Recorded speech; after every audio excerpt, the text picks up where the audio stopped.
Hi friends! ఇదొచ్చేసి round neck అండి. Round నెక్‌కి ఇలాగా థ్రెడ్ పైపింగ్ అనేది చేశాను. ఎంత నీట్‌గా వచ్చిందో చూసారా రౌండ్ అనేది. అలానే నడానికి కూడా నేను థ్రెడ్ పైపింగ్ చేశాను. హ్యాండ్స్‌కి కూడా ఇలాగా సారీ కలర్ వచ్చి ఇదండి. ఈ కలర్ అనేది హాఫ్ పట్టు తీసుకొని ఇలాగ సన్నగా పైపింగ్ అనేది చేశాను థ్రెడ్‌తో. ఇలాగ సన్నగా ఎలా చేయాలి అనేది మన ఛానల్‌లో నార్మల్ పాదంతోటి ఎలా చేయాలి అనేది ఉంది, చెక్ చేయండి. అలానే ఫ్రంట్ వచ్చేసి ఇలాగ హుక్స్ పెట్టి కాజా బట్టి మధ్య కూడా గ్యాప్ అనేది రాకుండా ఎలా స్టిచ్ చేయాలో చెప్పాను చూడండి ఒకసారి. మనం బయటే కాదండి లోపల కూడా ఇలాగ ఫినిషింగ్ అనేది నీట్‌గా ఇవ్వాలి.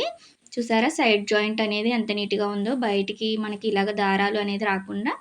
అలానే షేప్ బెల్ట్ కూడా లోడింగ్ పద్ధతిలో స్టిచ్ చేశాను. ఇది ఎలా అనేది మన ఛానల్‌లో ఉంటుంది, ఒకసారి చెక్ చేయండి.